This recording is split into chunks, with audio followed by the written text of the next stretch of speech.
part 4 ng ating pong pag-uusapan ngayon ay leading people into the presence of God. How many of you here want to experience the presence of God?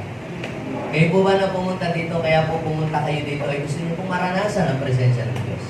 Gusto niyo po bang maranasan ang pagkilos ng Diyos sa inyo pong sa ating mga buhay? All of us here, we need the presence of God. Pag sinabi po natin presence of God, it is the power of God, the power of the Holy Spirit that works to the believers. Jesus is the presence of God. And you have Jesus, at si Jesus ay naghari sa iyong buhay, you have the presence of God in your life. Kung si Jesus ay naghahari sa buhay mo, you have the presence of God in your life. Kaya saan ka man pumunta, nasa iyo ang presensya ng Diyos kung nasa iyo ang ating Panginoon. Now, samahan po ninyo ako sa pagbabasa natin ng scriptures, John chapter 1 verse 35.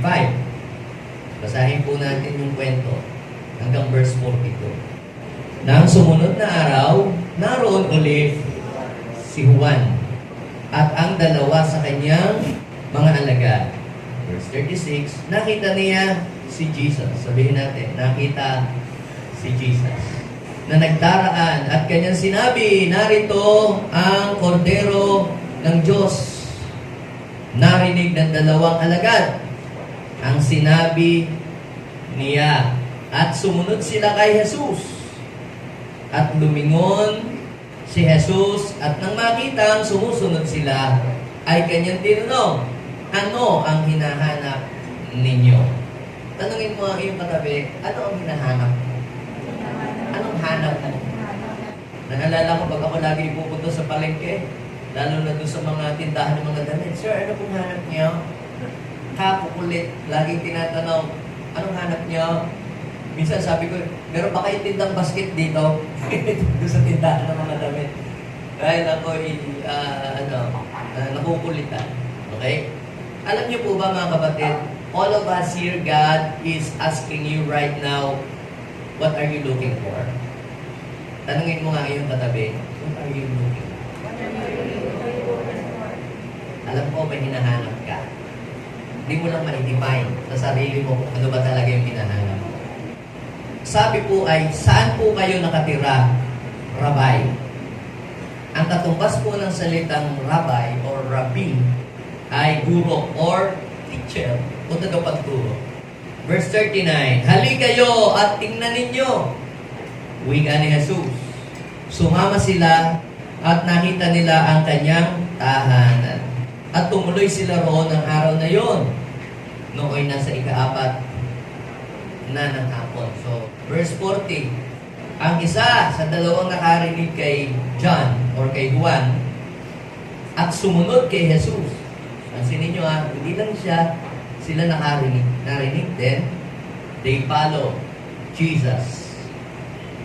Ay si Andres, ang kapatid ni Simon Pedro. Una niyang hinanap ang kapatid niyang ito. At kanyang sinabi sa kanya, natagpuan na namin ang Mesiyas. Kahulugan pala ng Mesiyas sa English Messiah. Sabihin natin, Messiah. Ano ang ibig sabihin ng Messiah or Mesiyas? Ang kahulugan po ng salitang yun ay Christ o Kristo. Yan. At sino ang Messiah? Sino ang Mesiyas? Si Jesus Christ na napako sa krus, namatay para sa kasalanan nating lahat, inilibing, tapos after 3 days, muling nabuhay. Kaya si Jesus po, siya po ang tunay na Messiah. Paano pastor yung sa Davao daw? Siya din daw, si Jesus din. Siya daw, yung tawag doon, Messiah. Okay, sa verse 42, at siya ay isinama ni Andres kay Jesus.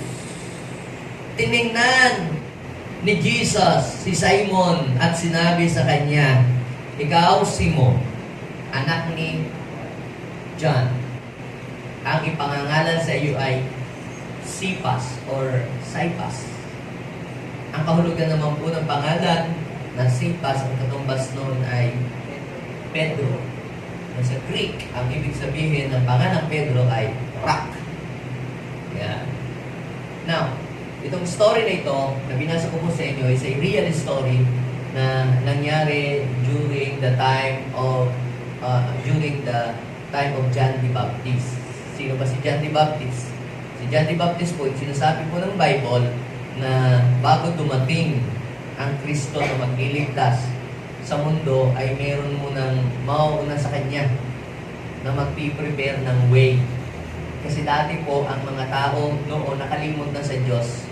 Kumbaga, wala na nakakaalala na kung may Diyos ba. Kumbaga, ang isip ng tao hindi na sa Diyos nakatuon sa ibang mga bagay na. Ngayon, sabi ay isusugo niya ang espiritu ni Elijah to prepare the way of the Lord. Para yung mga tao magkaroon muli ng yung attention ng mga tao ay to call up the attention para muling ang mga tao ay magkaroon pa ng knowledge or awareness. Yan.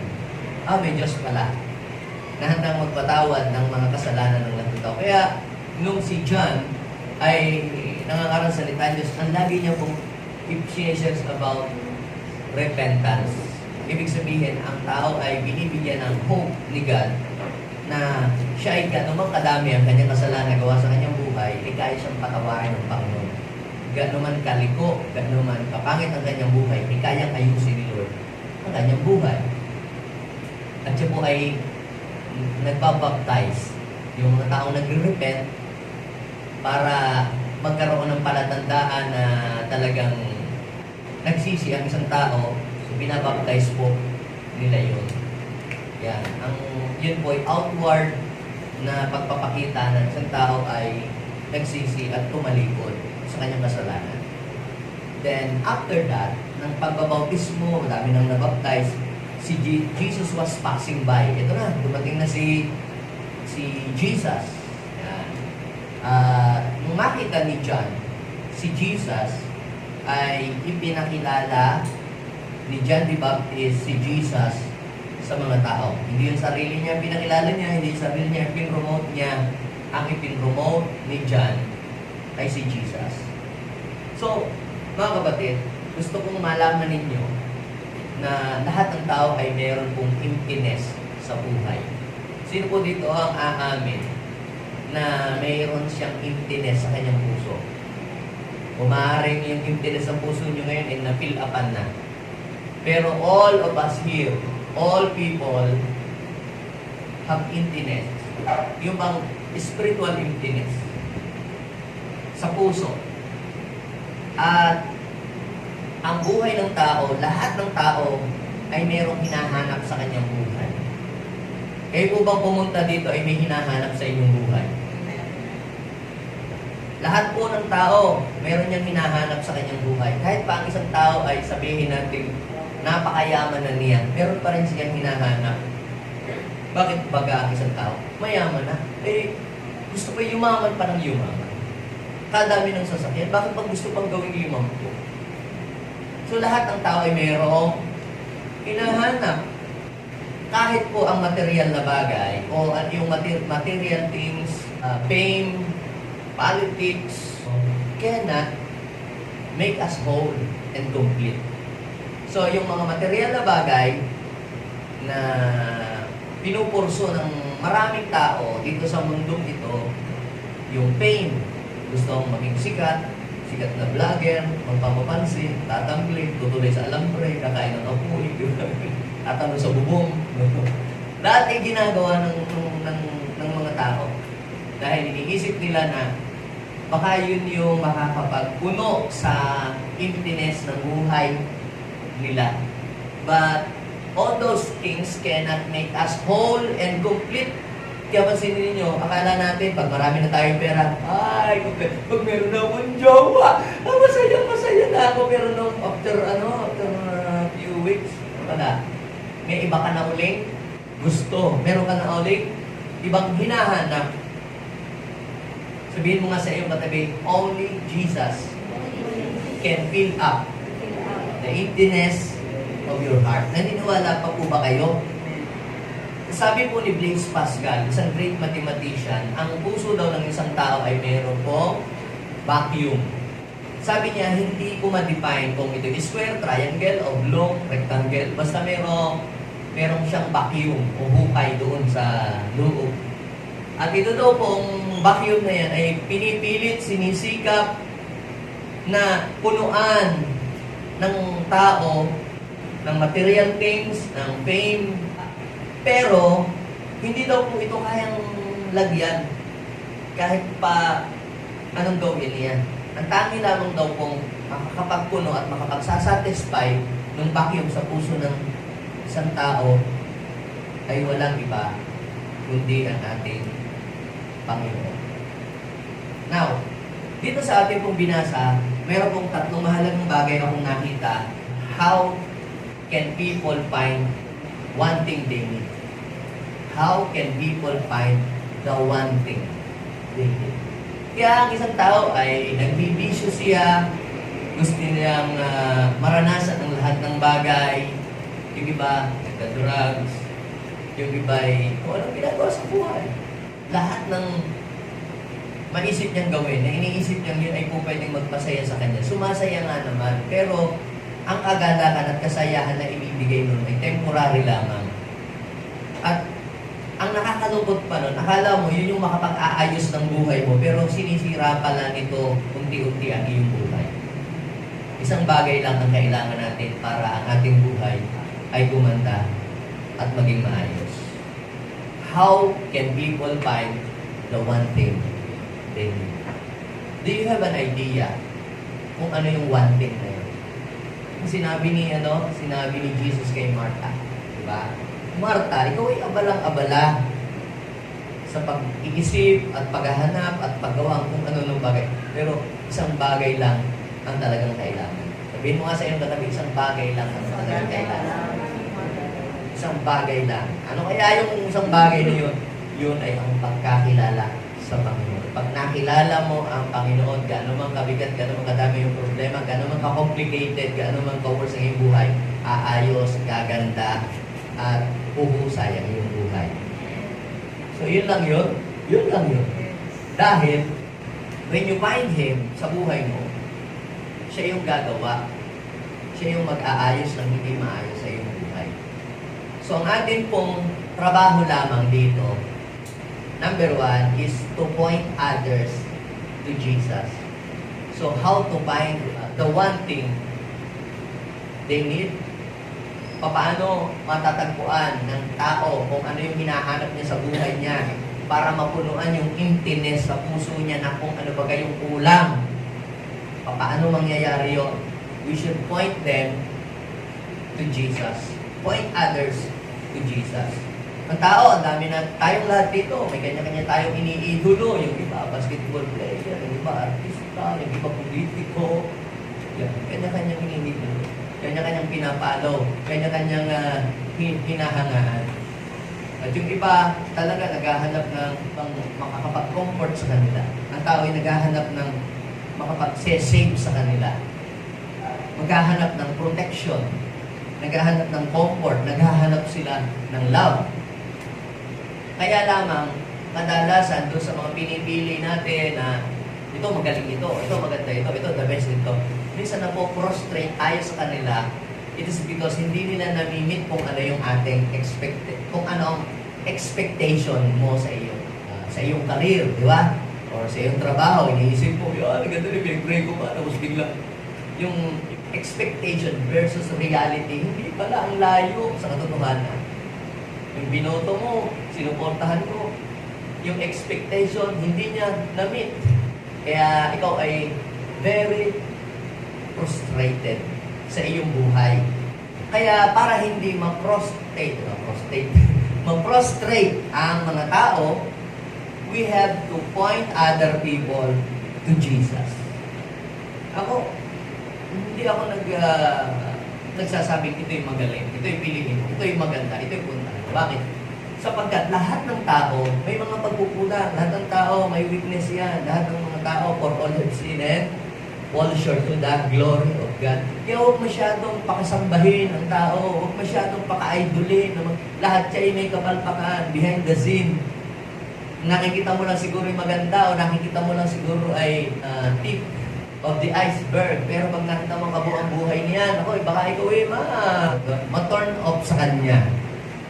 Kaya huwag masyadong paka-idolin ng tao na parang sinamba mo na parang ginos mo na siya. Idolatry. Para hindi tayo mapahiya nang i-introduce natin, ipapakilala natin. Sino? Si Jesus. Bakit? Si Jesus ay perfect. Si Jesus ay mapagpatawad. Si Jesus ay hindi manluloko. Si Jesus ay hindi siya salbahe. Si Jesus ay full of love. At siya ang ating source. At si Jesus nagbabago ng buhay. So, anong ginawa ni John? Tingnan niyo, basahin po natin ang John. Nang sumunod na araw, naroon uli si John at ang dalawa sa kanyang mga alagad. Nakita niya si Jesus na nagdaraan sa kanyang at kanyang sinabi, narito ang kordero ng Diyos. Nagtapayan sa simbahan eh. Kordero ng Diyos na nag-aalis ng kasalanan ng salito. Kasi yung word na nag-aalis ng kasalanan. Hindi nagtataklob ng kasalanan, kundi nag-aalis. Kami na yung mga bata, yung kinakanta niluluko namin yung mga kaldero. Akala ko kasi yung kordero, kaldero. Kasi katanong yung kaldero. Pero nung nagbabasa na ako ng Bible, yung palang kordero, yan ay batang tupa na walang kapintasan, hindi bulag, walang sakit. Tapos, during Old Testament, ang ginagawa po ng mga priest para daw po mapagtakpan, matakluban yung kasalanan. Marami kang gawang kasalanan, ikaw nagnakaw, ikaw nagsinungaling, ikaw nangupit, ngayon, para matakluban, mapagtakpan yung kasalanan mo, magpapatay ka ng tupa na maliit, na walang kapintasan, tapos yung dugo ay ipapahid sa iyong tenga, kanang tenga, kanang lalaki. Yun ay simbolo na ang kasalanan mo ay to cover up, para matakluban yung kasalanan mo. Kasi ang nakikita ay yung blood of the lamb. Ngayon yung pala ay mayroong symbol, yung lamb na yun, at yun ay sinisimbolo na si Jesus. So pagdating ni Jesus, sinabi ni John the Baptist, eto ang kordero ng Diyos. Tinutukoy niya ay si Jesus. Hindi nagtataklob ang sinabi niya, eto ang kordero ng Diyos. Ang kordero ng Diyos na nag-aalis ng kasalanan. Yan ay mababasa niyo sa chapter 1. Sinabi yan sa verse 29, nakalagay doon, ito ang kordero ng Diyos na nag-aalis ng kasalanan. So si Jesus pala, hindi nagtataklob ng kasalanan. Anong ginagawa niya? Siya ay nag-aalis ng kasalanan. So anong nangyari? Dahil sa si John the Baptist ay nag-witness. Pag sinabing nag-witness ay pinakilala niya, pinatunayan niya na si Jesus ay nag-aalis ng kasalanan. So ano po? What happened? Nung sabihin niya na si Jesus ay nag-aalis ng kasalanan o nagpapatawad ng kasalanan o naglilinis ng kasalanan, dalawa sa alagad niya, nakasama niya, ano po ang ginawa? Sila po ay sumunod kay Jesus. Nung marinig po ng dalawang alagad, ang sinabi niya, sumunod sila kay Jesus. Kailan sumunod kay Jesus yung kanyang tauhan o alalay or mga alagad? Noong may narinig na sinabi siya. Kaya kung ikaw ay isang amo na ikaw ay may katulong, yung katulong mo, susunod lang siya sa Panginoon. Kung ikaw, sasabihin mo sa kanila, ipapakilala mo ang Panginoon sa kanila.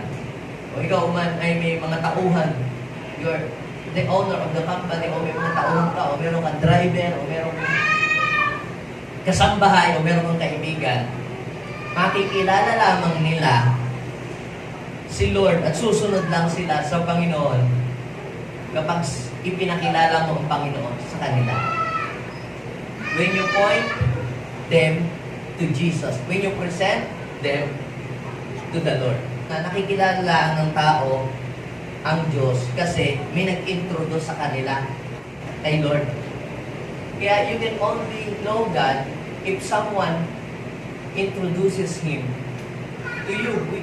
You can only know God kung mayroong nag-introduce sa iyo sa Kanya. Bakit ko nakilala ang Panginoon? Merong nag-introduce sa akin. Somebody share the Word of God to me. Kaya di ba sabi ng Bible, faith comes through hearing and hearing the Word of God. Sabi ng Romans chapter 10:17. Pero pag pumunta kayo sa Romans chapter 10, verse 15, paano makakarinig ang tao kung wala namang nagsasalita patungkol sa Kanya? Paano sila sasampalataya kung wala namang nangangaral, wala namang nagsasabi?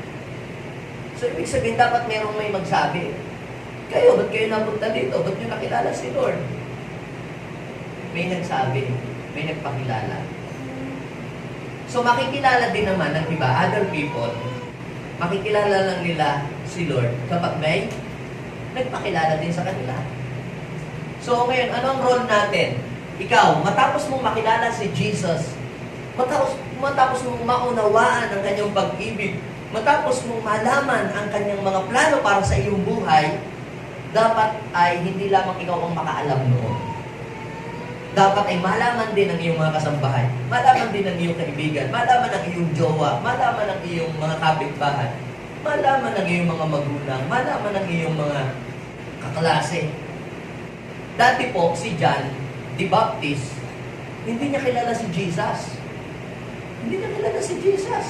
Siya mismo ang nagsabi noon. Basahin niyo po yung John chapter 1 verse 33. Noong una, hindi ko rin kilala kung sino siya. Kita po ninyo? Kahit pala si John, hindi rin niya kilala si Lord. Ang isang pong tao na palamura, ang isang tao na punong-puno ng kasalanan sa buhay niya, liko ang buhay, mangluluko, gumagawa ng mga illegal, hindi nila kilala ang Diyos, kaya nila nagagawa yun. Ang mga politiko na corrupt, gumagawa ng mga labag sa batas, ba't nila nagagawa yun? Dahil hindi nila nakikilala ang Diyos.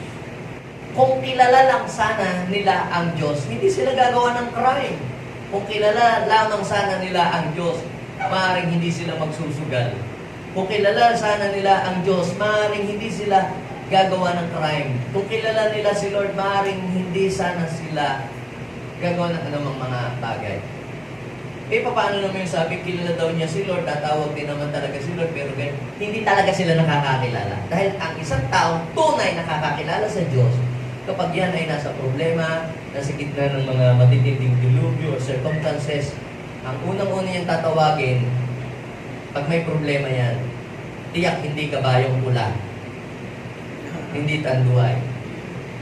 Ang unang-una niyang tatawagin, si Lord, para i-rescue ang kanyang buhay. No? Naniwala kayo? Yes. Ang isang tao na nakakakilala sa Panginoon, kapag may problema, ang unang-unang tatawagin, hindi yung, pare kita tayo mag-inuman. Hindi yun ang unang-unang niyang tatawagin. Ang unang tawagin, si Lord, please help me to overcome my problem.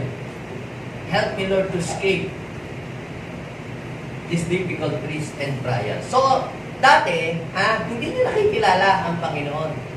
Pero si Lord mismo ang nagpakilala, si God mismo ang nagpakilala kay John patungkol sa Savior, patungkol kay Christ.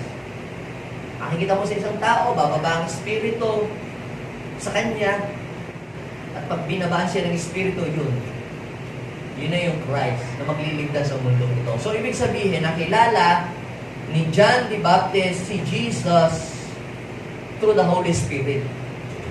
Si God ang gumawa ng way para makilala ni John si Jesus sa pamamagitan ng kapangyarihan ng Espiritu ng Diyos. Kaya mo nakilala si Lord, naunawa ng salita ng Diyos, tinanggap ang Panginoon kasi binuksan ng Holy Spirit ang iyong pangunawa at nasabi mo, now I know, now I understand na siya nga ay Savior. Dati may kontra ng kontra eh. Mga Bible, tao din lang naman ang nagsulat niya. Diba? Kinukontra mo, tinatawanan mo pa ngayon ng Cheshire. Punta kayo dyan, mga praise the Lord, mga hallelujah pa kayo dyan. Parang kapag sinasabi sa iyo, salita ng Diyos, parang sa iyo ay kalukuhan lang yun. Wala yun, walang kwenta yan. Ang nakikita mo lagi ay, yung makakain ba yan? Pero nung buksan ng Diyos ang iyong isip, nakita mo kung gaano kahalaga ang salita ng Diyos. Bakit ikaw, marami kang trabaho ngayon dapat na unahin. Pero ba't nandito ka? Kasi binuksan ng Diyos ang iyong isip at naunawaan mo kung gaano kahalaga ang salita ng Diyos. Diba? Na hindi lamang pala sa tinapay nabubuhay ang tao, kundi sa bawat salitang namumutawi sa bibig ng Diyos. Ibig sabihin, mahalaga pala ang salita ng Diyos na ito'y matanggap natin sapagkat ang salita ng Diyos, ito ay nagbibigay sa atin ng spiritual power and strength. Kaya kita mo, pag ikaw ay nakapag-church, tapos di kinabukasan, pupunta ka na sa work, di ba? Pupunta ka na sa iyong business, meron kang strength na natanggap. Bakit? Kasi pinalakas ka ng salita ng Diyos. At hindi ka nakadalo dahil sa sobrang kabisihan, there's a schedule, di ba? Hinayang na hinayang. Sayang, di ako nakapakinig. I miss the word, the message. Bakit? Binuksan na ng Diyos ang iyong spiritual eyes sa pamamagitan ng Espiritu Santo, nakita mo kung gaano ito kahalaga para sa iyong buhay. Sa iba, walang halaga yun. Walang kwenta. Hindi importante sa kanila ang pagdalo sa church. Kasi sarado pa ang kanilang isip. Pero pag nabuksan na ang iyong isip, at sinong nagbubukas ng isip? Ang Espiritu Santo. Maunawaan mo ang salita ng Diyos. Dati, ang Biblia, pag binasa ko, hindi ko po naiintindihan. Sobrang lalim, sobrang matalinhaga.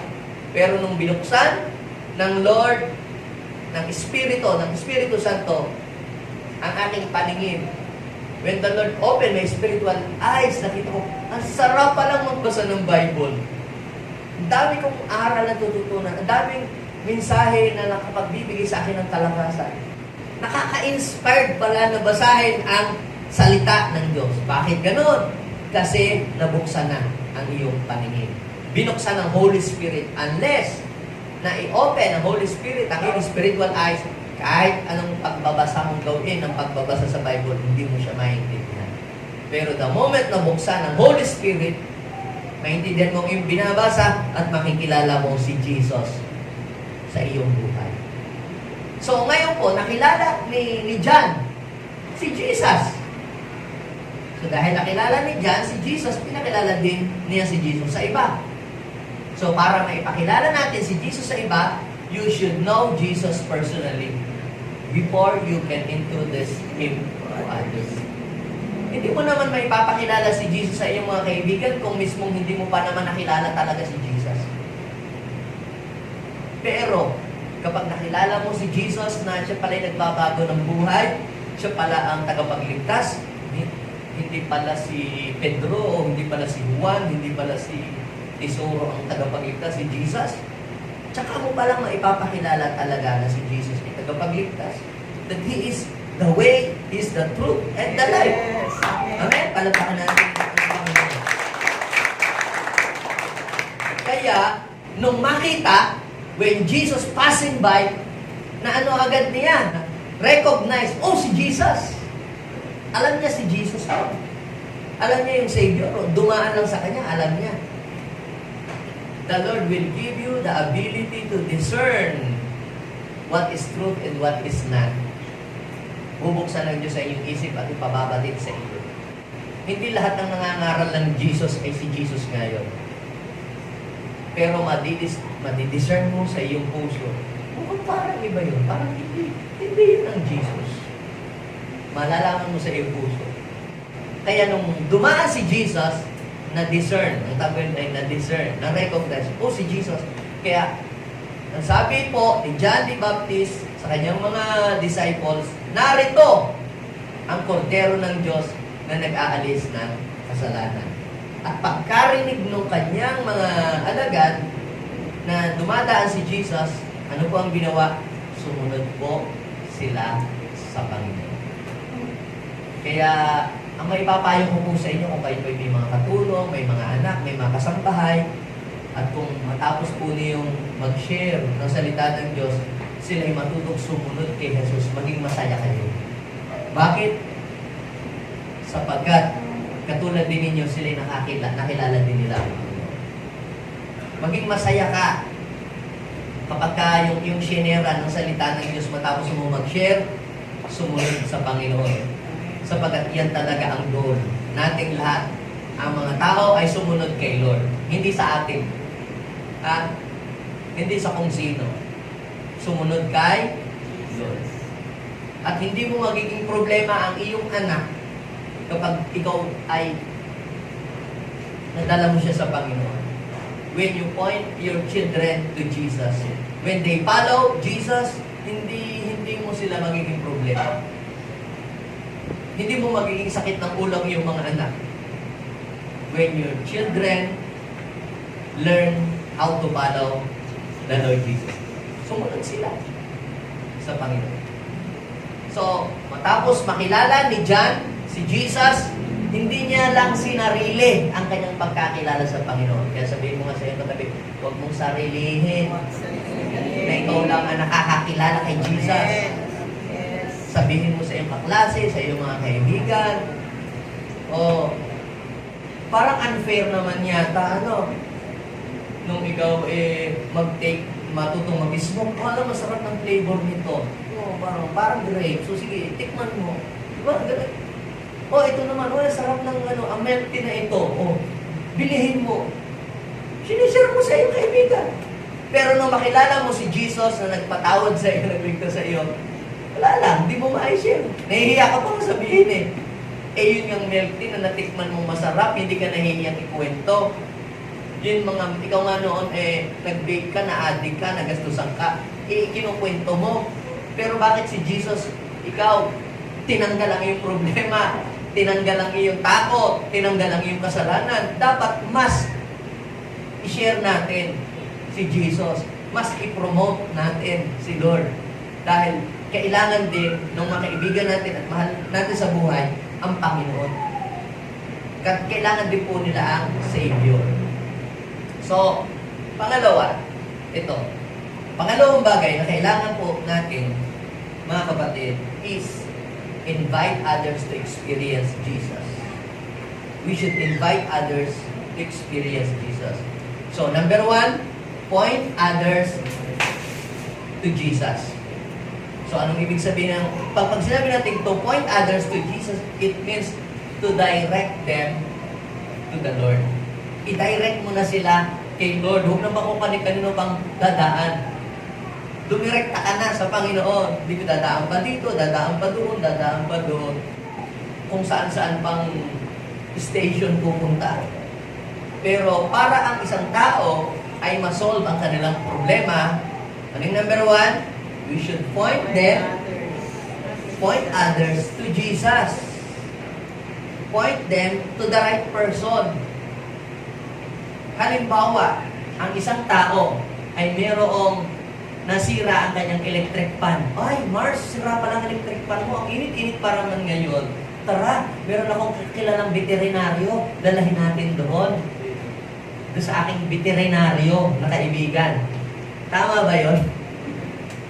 Hindi maaayos yun. Baka gawing, baka pakainin ng dog food. Saan mo siya dadalhin? Sa technician. Gayon din ang isang tao, kapag meron siyang problema, nawawala ng pag-asa, we should point them to the Lord. Pangalawa, invite them to experience Jesus. Hindi mo lang sinasabi na si Jesus ay tagapagligtas o nagligtas. Hindi mo na sinasabi. Kundi, dadalahin natin sila doon sa lugar kung saan naandoon ang Panginoon. Saan nila mararanasan ang Panginoon? Dalahin mo siya doon sa lugar kung saan pinag-uusapan ang salita ng Diyos. Kita ninyo, kapag kayo po ay may kinainan, halimbawang restaurant, masarap ang pagkain. Di ba masarap ang pagkain? Masarapan kayo doon sa inyong kinain. Ang ganda ng service doon. At meron kayong close friend or kaibigan o meron kayong loved ones. Ano ang ginagawa ninyo? Kinukwento mo, uy, alam mo, sarap ng pagkain. Natikman namin, ang sarap ng pagkain. Ang ganda ng ano. Ang ginagawa mo, pag may pera ka nga, dinadala mo talaga mismo sila doon para patunayan na yung iyong nakita ay totoo. Nakuha po ba ninyo? Gayon din, paano natin dadalahin ang mga tao para ma-experience nila si Jesus? Dalahin mo sa church.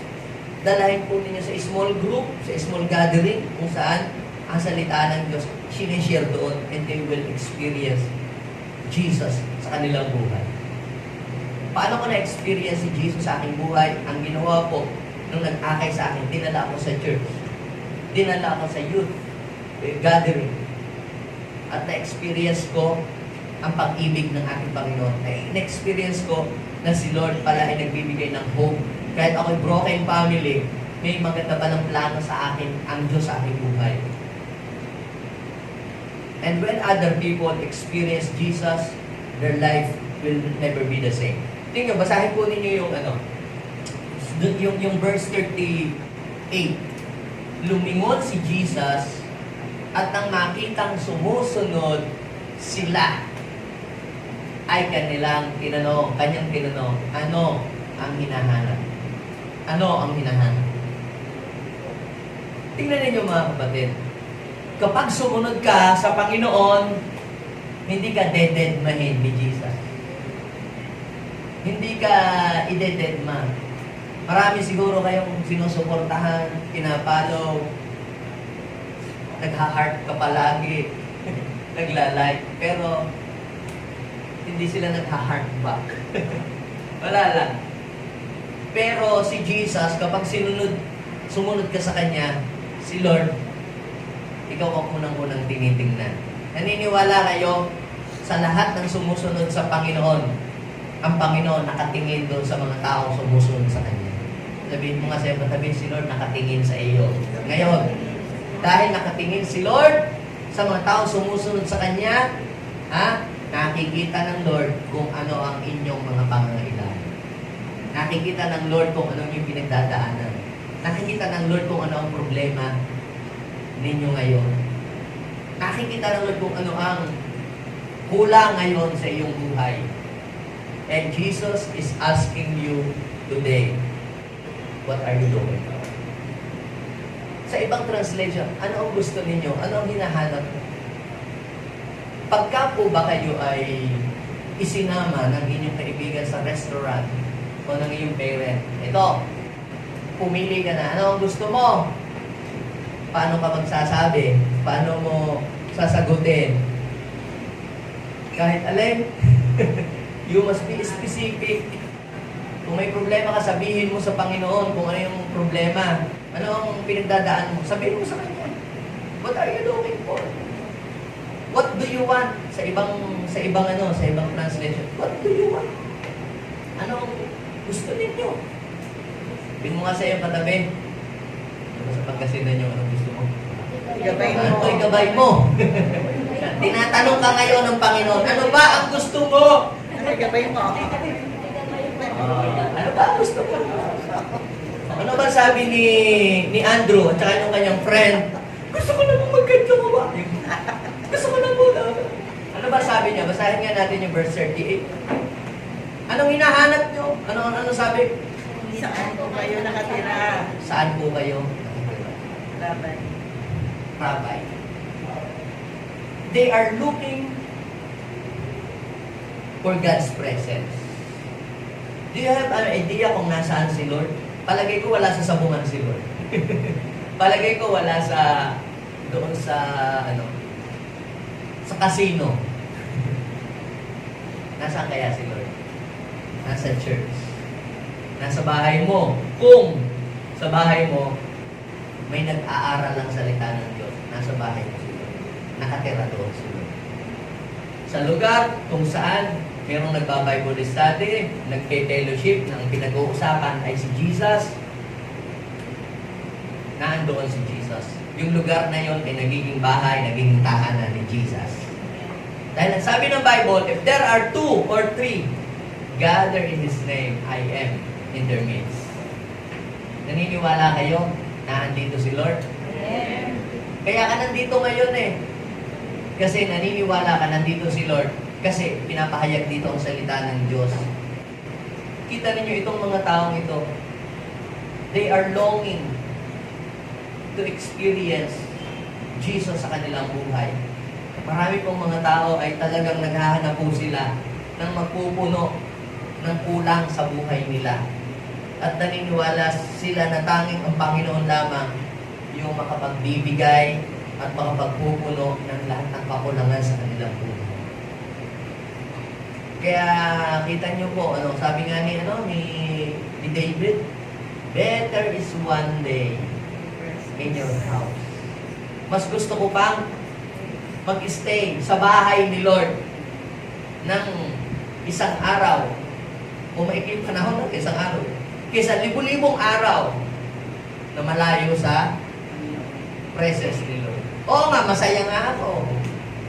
Puntahan ko ang gusto ko, pero hindi yun ang makapagpupuno ng ng emptiness sa buhay ko. Pero yung ikaw ay isang oras na nandirito, nakikinig ka ng salita ng Diyos, nag-worship, kapatid. Ha? Merong strong impact yun na magagawa sa buhay mo. Amen. May impact yun sa buhay mo. Hindi sayang ang maikling oras ng pagpupuno dyan, pag-stay dyan, because you are in the presence of the Lord. Amen. Basahin po ninyo, saan po kayo nakatira, Rabe? Ang katumbas nun ay guro. Tingnan yung verse 39. Tingnan yung verse 39. Halin kayo. Tingnan ninyo. Sa English, sabi po nun, come and see. Ito po yan. Kapag po kayo ay mag-i-invite ng inyong mga kaibigan na wala pa sa Panginoon, ang requirement sa pag-i-invite, just come and see. Sabihin natin, come and see. May mga tao po na, ano naman sinabi, pupunta ka, dapat ganito, bawal ang may kulay ang buhok, ganito, bawal ang nakahikaw, bawal ang may bisyo, ikaw na ang naglagay ng harang para ang mga tao ay hindi makapasok. Minsan, yung pong akin pong ini-invite, ang tinanong niya, ano po ba ang bawal sa church? Dahil kapag daw po may nag-i-invite sa kanya, ang sinasabi ay yung mga bawal. Yung ano ang mga hindi pwede. Ito hindi pwede. Ito hindi pwede. Ito hindi pwede. Ito hindi pwede. Ang dami palang hindi pwede. Sabi ko sa church namin, ang pinag-uusapan kung ano yung pwede. Ito pwede. Ito pwede. Ito pwede. Ito pwede. Alam niyo po mga kapatid, kapag tayo ay nakapokus sa kung ano yung pwede nating gawin, tayo ay malalayo at makakaiwas sa mga bagay na hindi natin pwedeng gawin. Naniniwala po kayo?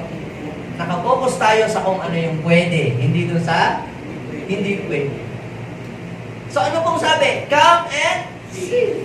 Yun lang, walang mabigat na requirements. Just come and see. Wala akong pera. Hindi, punta ka lang. Hindi, marami akong problema. Hindi, just come and see. Hindi, dami kong mga pagkakamali sa buhay. Dami kong mga failure sa buhay. Just come and see.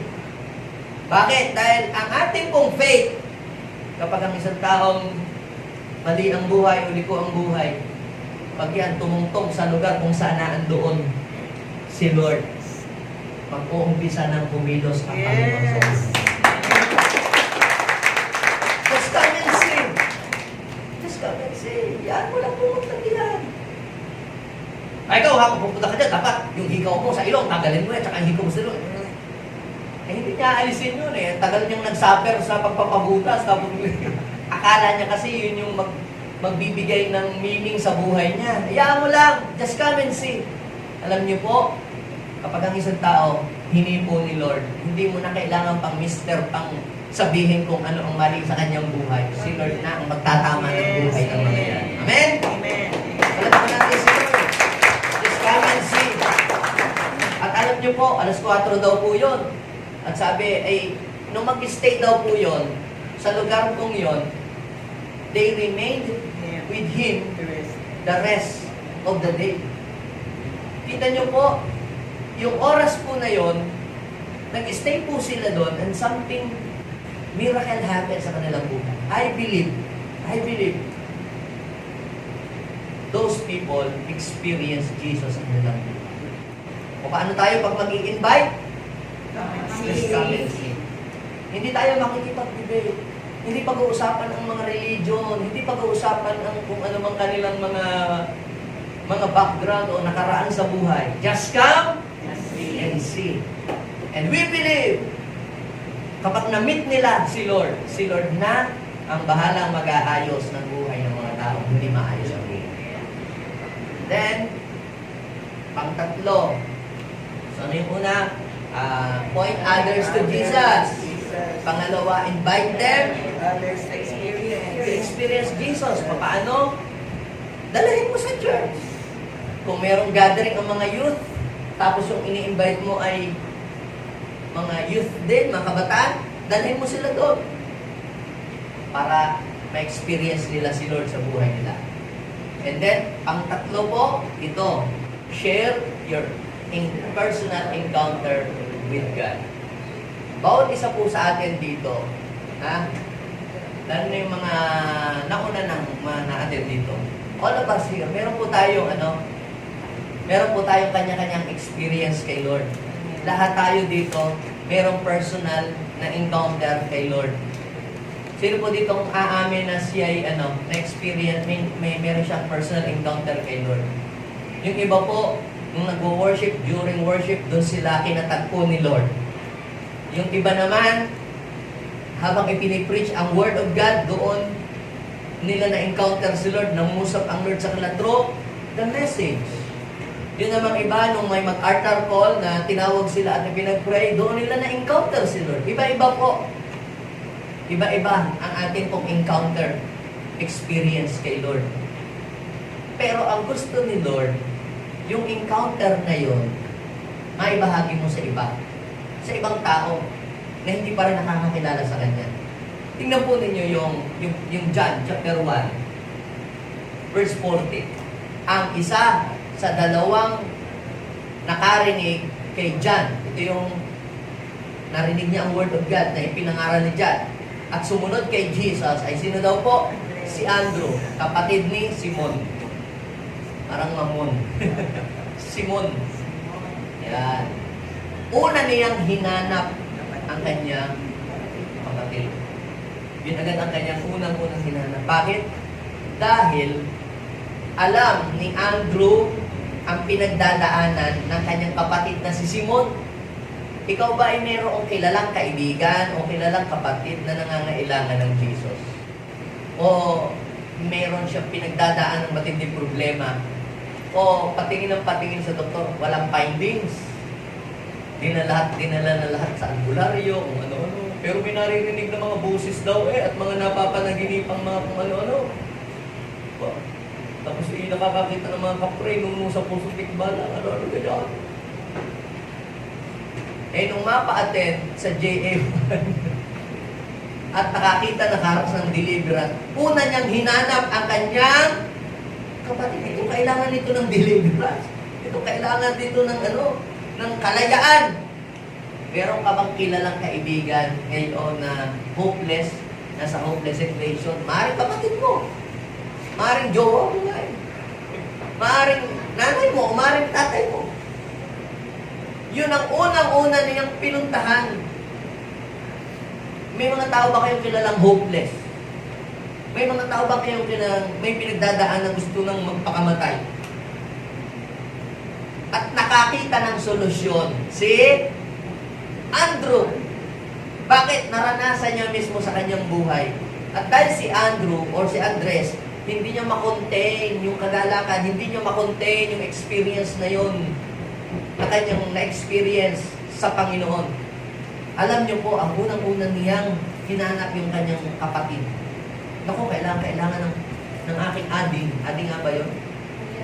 Kuya. Ang ading babae. Hindi pa.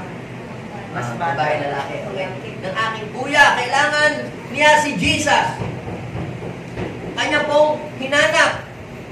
Siguro, hinanap doon sa tungkitan, ay wala. Pinuntahan doon sa sabungan, ay wala. Ay ito, nandun pala sa inuman. Ay, talaga, kuya. Ay, alam mo, nung ako'y pumunta doon sa JA1, umaya pa ang aming isip at dumadami, sumama ka sa akin sa linggo. Wala akong sapatos. Kahit walang sapatos, pahiramin kita. Eh, wala akong damit. Eh, meron ako diyan. Siguro, gano'n ang conversation. Basta sumama ka lang. Ako, yung buhay ko yan. Na walang pag-asa. Ako, aayos pa yan.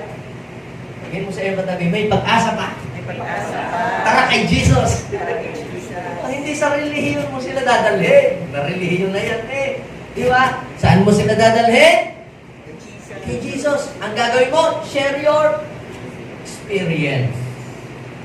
At dinala po yung kanyang kapatid kay Jesus. At ano ibig sabihin ng pahulugan na Misaya? Nakita yung Misaya? Ang pahulugan ay Christ. Tagapagligtas. Nagpapatawad ng kasalanan. Ito ngayon ang nangyari. Sinama ni Andres si Simon kay Jesus. At what happened? Nung isinama ni Andrew yung kanyang kapatid kay Jesus. Tingnan nyo, basahin po ninyo yun. Tiningnan ni Jesus si Simon at sinabi sa kanya, ikaw, Simon, na anak ni Juan, ang ipapangalan sa iyo ay Sipas. Ang kahulugan ng pangalang ito ay Pedro. Ang ibig sabihin po ng Sipas at Pedro is the same sa Greek. Ang ibig sabihin po nun ay rock, bato. Ibig sabihin, strong. Ibig sabihin, firm. Alam niyo, ang bato, kahit umulat bumagyo, bato talaga yan. Paano daw hindi talaga mapapalambot yung bato. Yung bato, talagang bato yan. So, ano bang ibig kong sabihin? Sino ba si Simon dati? Ano ba si Simon dati?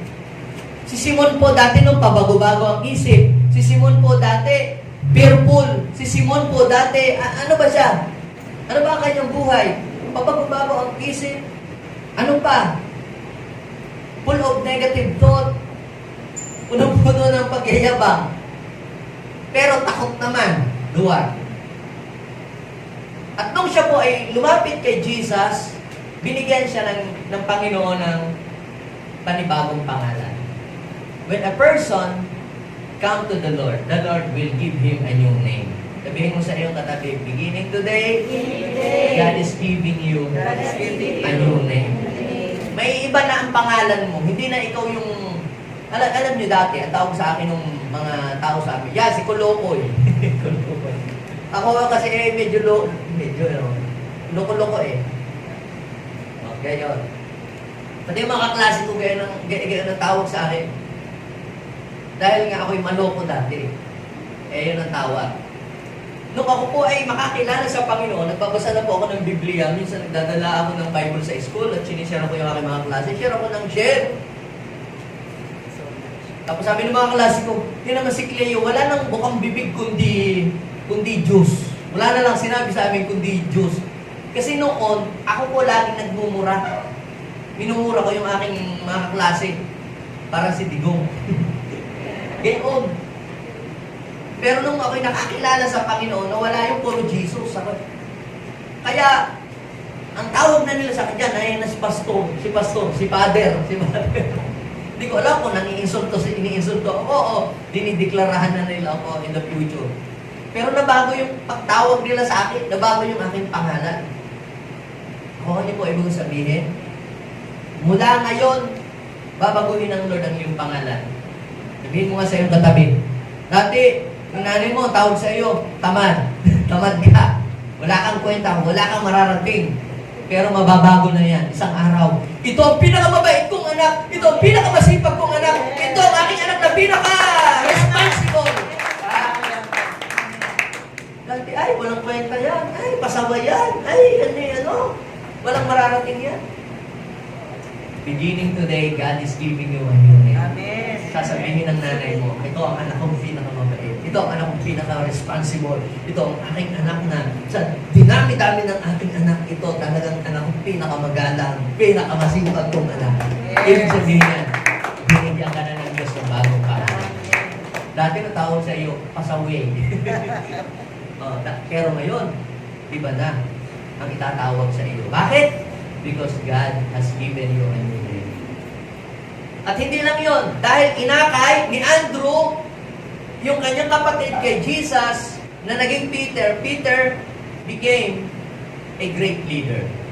Si Peter po, nung maakay siya kay Lord, na-transform ang kanyang buhay, at si Peter po, nag-akay ng maraming tao sa Panginoon. Alam niyo po, nag-preach po si Peter nung nabago na ang buhay niya, tapos po siya ng Espiritu Santo. Ano po nangyari? Nakawin siya ng thousands of people. Isang pangangaral niya, 3,000 ang naligtas. Pangalawa niyang pangangaral ng salita ng Diyos, 5,000 ang naligtas. Kapatid, when you bring your friend, your loved ones to the Lord, their lives will never be the same. Nasabihin mo sa iyong katabi, may magandang mangyayari sa buhay ng mga tao kapag yung mga tao inilapit mo kay Jesus. Amen? Are you excited? O, sino po dito ang magdadala ng kanyang kaibigan sa Panginoon? Hindi lang kaibigan, kahit kaibigan, dalahin mo sa Panginoon. At matutuwa ang Lord sa iyong buhay. Amen? Tayo ang lahat ay tumindig sa oras na ito. Father, thank you so much, Lord. Pinakita mo sa amin sa oras na ito kung saan namin dadalahin ang mga tao na nasa worst situation, nasa bad situation.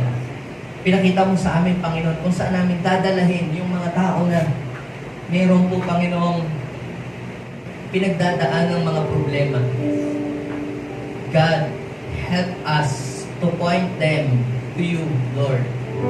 Give us a courage, Lord, to invite others to experience you. And give us a boldness, Lord, to share our personal encounter with you, Lord. Panginoon, sa oras na ito, inihiling ko po na ang bawat isa sa amin na nandirito, kausapin mo po sila. Let them experience the divine encounter. Pwedeng ngayon, pwedeng sa kanilang bahay habang sila nagpe-pray, pwedeng habang dumadalo sila ng mga life group, pwedeng habang sila nakikinig ng preaching. Lord, allow them to encounter you, Lord, to experience you. Kagaya ng isang babae na pumunta sa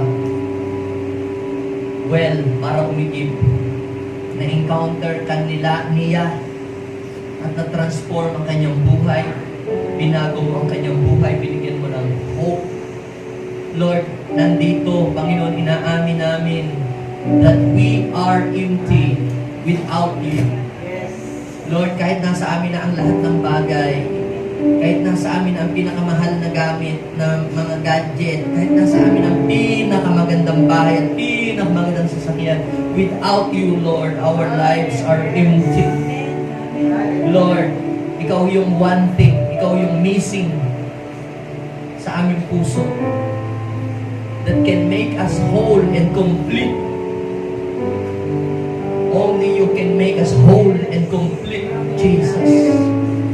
Panginoon, sinubukan na namin lahat. We try everything to satisfy the needs of our heart. Pero Lord, naging temporary lang ang lahat. Pero sa oras na ito, Lord, naniniwala kami na ang kaya mong ibigay, ang kaya mong gawin sa buhay ng mga nandirito is eternal. Kaya kumilos ka, kumilos ka, kumilos ka. Touch! Touch!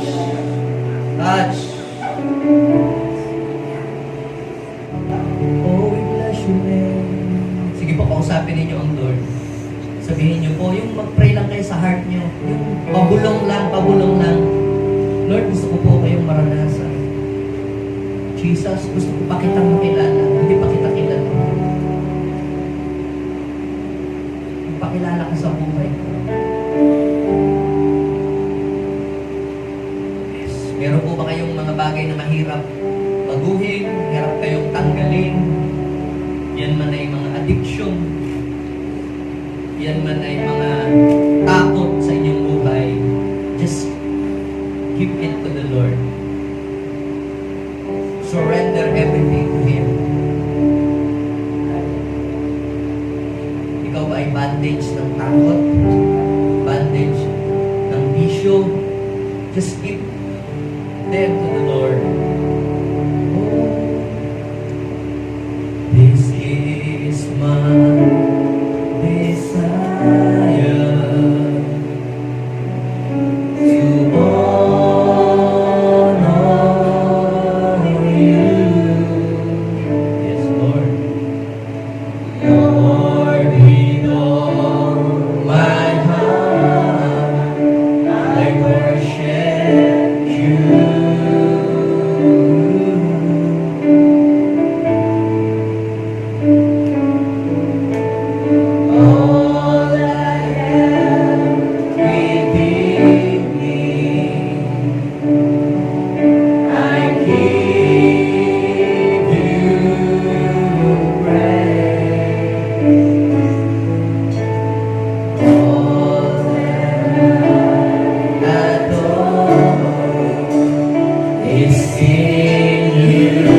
I am telling you, kapatid, hindi sayang kapag ibinigay mo ang buhay mo sa Panginoon.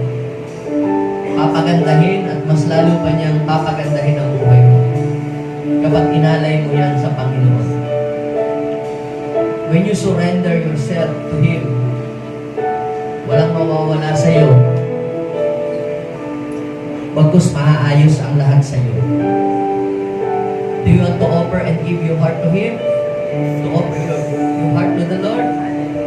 Just put your hand sa iyong dibdib. Mananalangin tayo ngayon. Papangunahan ko po kayo sa prayer. At sumunod lamang po kayo sa prayer na ito na nagagaling sa inyong puso. Isipin ninyo na itong panalangin natin ito, ang kausap po natin ay ang Panginoon. Manalangin po tayo sa Diyos. Bigkasin natin ang prayer na ito. Sabihin natin, Panginoong Jesus, maraming salamat po. Dahil ikaw lamang ang makapagbibigay ng pag-asa at makapagpupuno ng lahat ng kukulangan sa buhay ko. Inaamin ko po na wala akong magagawa kung ako ay hiwalay sa iyo. Inaamin ko po na aking buhay ay kulang kung hindi ka maghahari sa puso ko. Kaya sa oras na ito, inaanyayahan kita na maghari sa buhay ko. Linisin mo po ang aking puso at ang aking isip. Patawarin mo po ako sa lahat ng aking mga kasalanan. Sinusurrender ko sa iyo ang buo kong buhay. Panginoon, magpakilala ka sa akin ng personal. Tulungan niyo po ako na maranasan ang inyong kapangyarihan at gamitin niyo din po ako para maging blessing sa aking mga kaibigan at sa ibang tao. In Jesus' name, Amen. Ako na lang magpe-pray. Father, I pray right now, patuloy kang kumilos sa lahat ng tao na binuksan ang kanilang puso at isip at inanyayahan kanila sa kanilang buhay. Lord, perform a miracle sa mga buhay nila. Yes, perform miracle. Magpakilala ka ng lubusan sa kanila. Magkaroon sila ng hungerness and thirstiness to know you more sa kanilang buhay. At gawin mo po silang powerful and effective witness para sa kanilang mga kaibigan. Empower them and anoint them. Kung meron na kailangan ng healing, let the healing flow. Freedom, deliverance flow. In Jesus' name. And I declare salvation sa kanilang pamilya at sa kanilang mga buong sambahayan. This is our prayer, O God, today. In Jesus' name. Amen.